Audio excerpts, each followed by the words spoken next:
My name is Lisa and Howard, and at 42, I thought I had everything figured out. But I couldn't have been more wrong, because what happened to me was nothing short of a warning from heaven, a terrifying message from Jesus that I was sent back to deliver. This message is critical, and if you listen, it could change your life forever.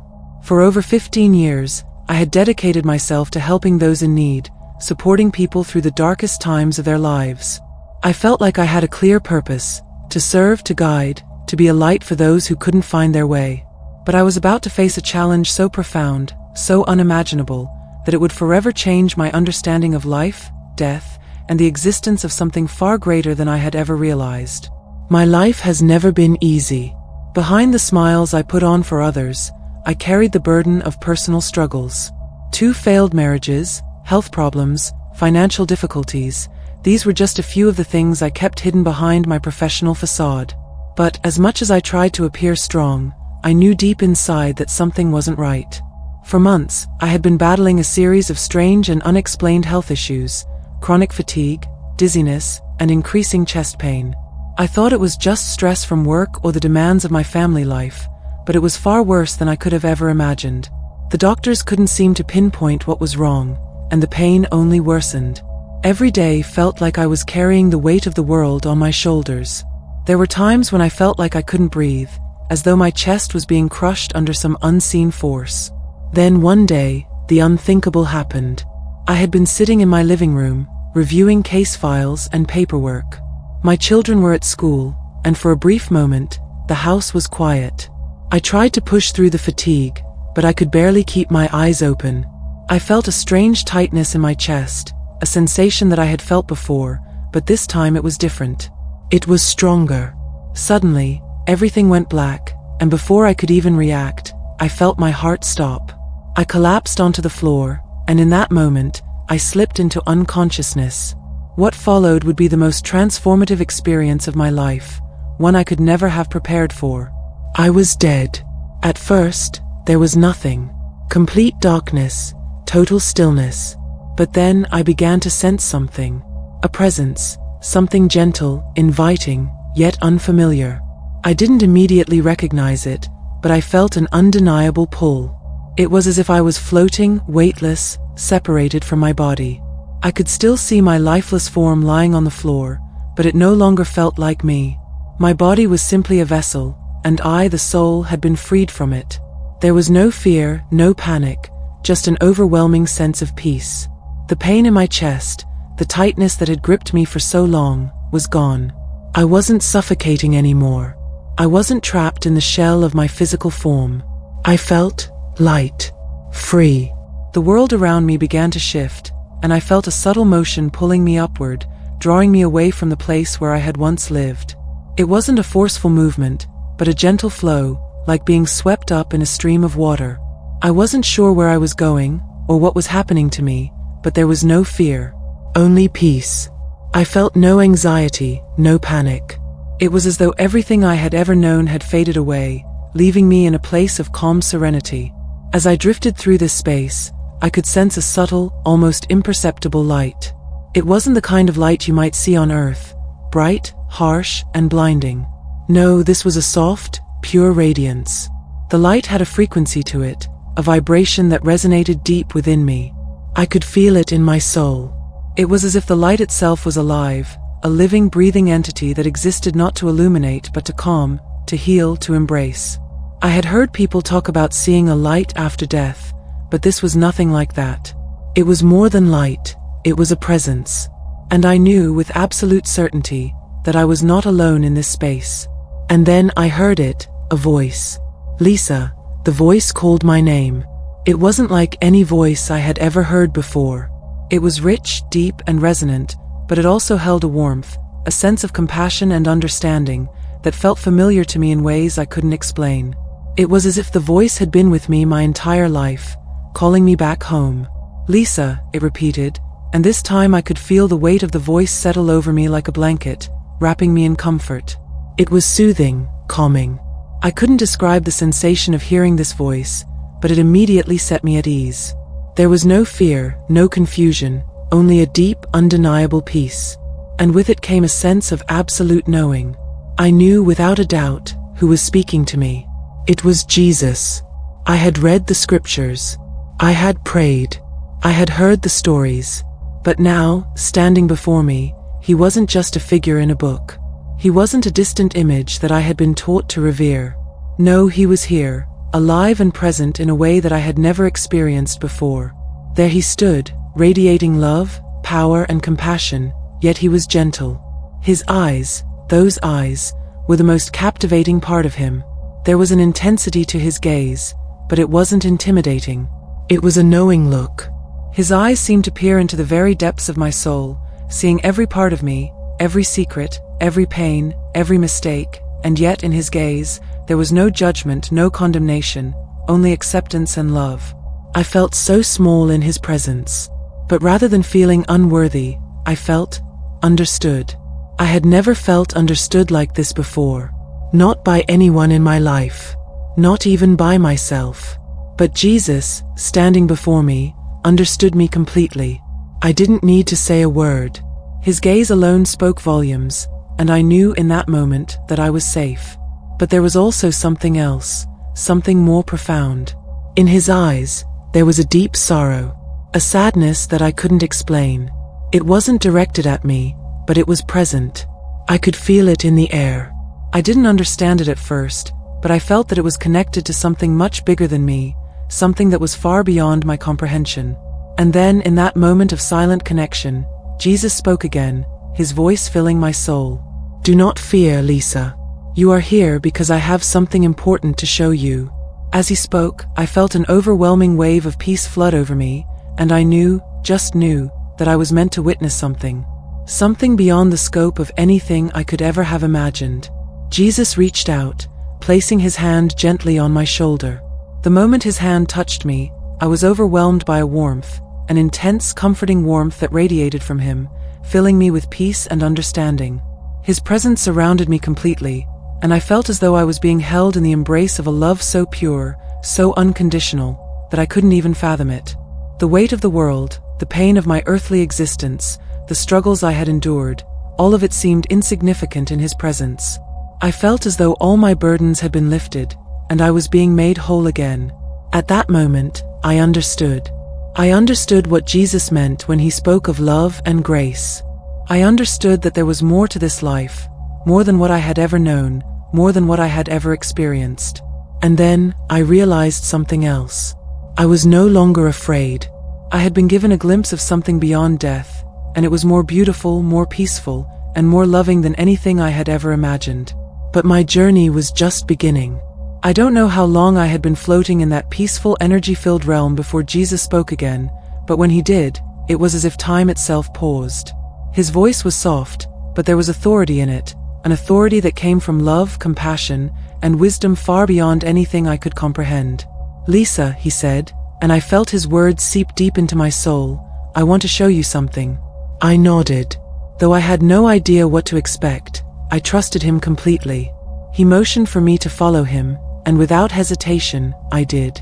We began walking, though I couldn't remember where my feet were or how we moved. There was no sense of physicality, just pure consciousness in motion, traveling together through what I could only describe as an otherworldly space. As we moved, the surroundings began to shift, like a scene in a dream. One moment, we were surrounded by an ethereal light. The next, we were in a completely different place. It was a realm that felt real, yet different from anything I had ever known.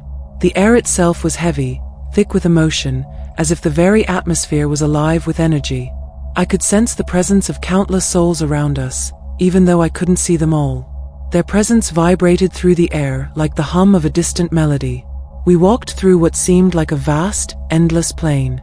The ground beneath our feet was soft, yielding, yet firm, and the horizon stretched out infinitely. There were no clouds in the sky, no sun, but the world felt illuminated by an inner light, a light that didn't come from any source I could see. It was the kind of light that didn't blind, but rather embraced you, filling you with warmth and clarity. As we moved forward, I saw groups of people gathered in the distance. At first, they appeared to be just figures, shadows of individuals, but as we approached, I realized these were no ordinary people. These were souls, spirits of those who had passed on, and their forms were far from human, yet they were still recognizably themselves. Some were radiant, glowing with a soft, golden light. Others, however, appeared dim, as though shrouded in shadow. They seemed lost, restless, and their presence made the air heavier, colder. "These are the righteous souls," Jesus said, his voice filled with tenderness. "They have found peace, their hearts are open, and they are ready to continue their journey. They are at rest in my love." As I stood there, I felt the immense peace radiating from the glowing souls. Their light was warm, inviting, and filled with a sense of fulfillment. There was no pain, no fear, just an overwhelming sense of calm. I could sense their joy that came from knowing that they had completed their earthly struggles and were now basking in the divine presence of the Creator. But it wasn't just joy. There was something deeper in their being, a sense of completion. Their spirits were not just free of suffering, they were whole. They were in harmony with themselves, with each other, and with the divine. And at that moment, I understood. This was what I was striving for in life, this peace, this wholeness. And I was shown that this could be mine if I followed the path of love and redemption. We continued walking, and I soon felt my attention drawn to the souls on the outskirts, those who lingered on the fringes of the group, their light dim, their forms shadowy. I could feel the weight of their sorrow. Their presence was painful, as if they had been left behind. Jesus didn't need to explain. I knew instinctively what I was witnessing. "These souls are still lost," he said gently, his words soft yet powerful. "They have not yet found redemption. They are in need of healing, of guidance. They are in the process of learning, still grappling with the choices they made during their earthly lives." I felt the weight of that truth in the deepest part of my being. It was as if their pain resonated in my chest, pulling at my heartstrings. There was no condemnation, no judgment from Jesus, only love. But there was a deep sadness that surrounded these souls, a yearning to be healed, to find their way. Their cries weren't spoken in words, but rather in the very essence of their being. Their longing for healing and redemption echoed throughout the realm, filling the air with a quiet desperation. And then I understood something profound. These souls were not lost forever. There was still hope for them. They were not abandoned. But they had to make the choice to seek redemption, to embrace love and healing. It was not easy, but it was possible. As I stood there, I knew that this was not just about the souls I saw in that moment. This was a reflection of all of us. Our choices matter. The choices we make in life determine the course of our spiritual journey. And if we turn away from love, from healing, from truth, then we too risk being lost. As we continued walking, I began to notice a shift in the atmosphere. The peaceful, glowing realm of the righteous souls began to fade, replaced by an oppressive darkness that seemed to stretch endlessly before us. The air grew heavier, thick with sorrow and regret. My heart began to race, and an overwhelming sense of dread settled over me. In the distance, I saw something that terrified me. It was a place far darker than anything I had encountered before. The ground was cracked and barren, as though it had been scorched by fire. The very air seemed to be weighed down by an unbearable sadness, and I could hear the faint echoes of cries, though there were no bodies, no visible forms. "Lisa," Jesus said, his voice gentle but filled with sorrow, "this is where the souls of the truly lost go." I felt the full force of his words, and my heart sank. The weight of this place pressed on me, like a physical force. The darkness here wasn't just the absence of light, it was the absence of love, the absence of hope. This place was not one of divine punishment, but one of self-inflicted torment. "These souls are here," he continued, "because they have turned away from love, from redemption. They have rejected the truth and chosen to live in the darkness of their own making." I could feel the agony of these souls, though I couldn't see them clearly. They were lost in the shadows, trapped in their own choices. The weight of their regret and suffering was palpable. The air itself seemed to vibrate with their pain. Some souls writhed in agony, their forms twisted and distorted, desperate to escape, but unable to.